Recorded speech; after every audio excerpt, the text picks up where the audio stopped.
A recent study by UC San Diego School of Medicine has linked cannabis use to slower cognitive development in teens. That might seem like a no-brainer, but how can marijuana use be regulated because of its effects on developing young brains? Let's bring in Dr. Sristi Sharma with UCSF Medicine. Doctor, you have looked at this report. Thank you for being here. So tell me what you found about the harm that cannabis can cause to young adolescents. What age group are we looking at? Yeah, before we actually talk about the study itself, Walt, I want to bring a specific statistic to your attention. Okay.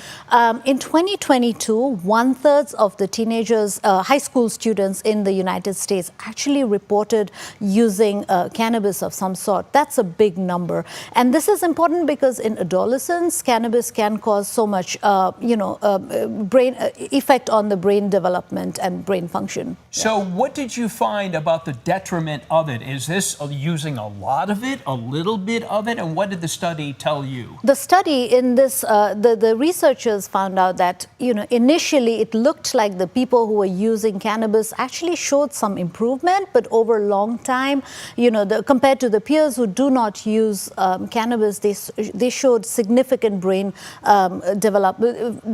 dysfunction in brain development. What would, if we were to notice people, what would we see from them that you would say, hey, obviously they have a problem? What symptoms would we recognize? Yeah, it is very hard to tell from just looking at somebody whether they are using cannabis or not. But if you were to compare an adolescent who uses cannabis versus those who don't, especially if they're using recreational cannabis and that they've used cannabis for a long time, you can see, there are differences in thinking capabilities, there are differences in memory, there are differences in development, essentially. And how that can show up is, maybe changes in the high school grade system or how well they're doing in high school. It can all show up as such. Is there a difference between THC and CBD when it comes to brain health, especially for the younger Yes, people? and this is something that this study really highlighted. THC is the potent component in cannabis. That's what causes the high.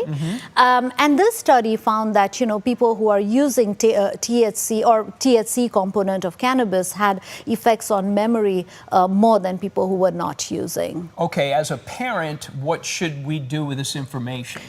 Yes, the first thing is obviously make yourself aware of what are the harms of using cannabis, CBD or THCs, but also, having that open dialogue with your teenager, telling them about the harms of using cannabis, especially when they're using it for a long term, I think is very important. Obviously, as parents, we do need to constantly watch, the CDC or American Pediatrics Association for their recommendations on what is the best way to deal with teenagers who could be potentially at risk for using cannabis. All right, Dr. Sharma, glad you read that survey, and thank you for sharing the information. Appreciate you. Happy to be here.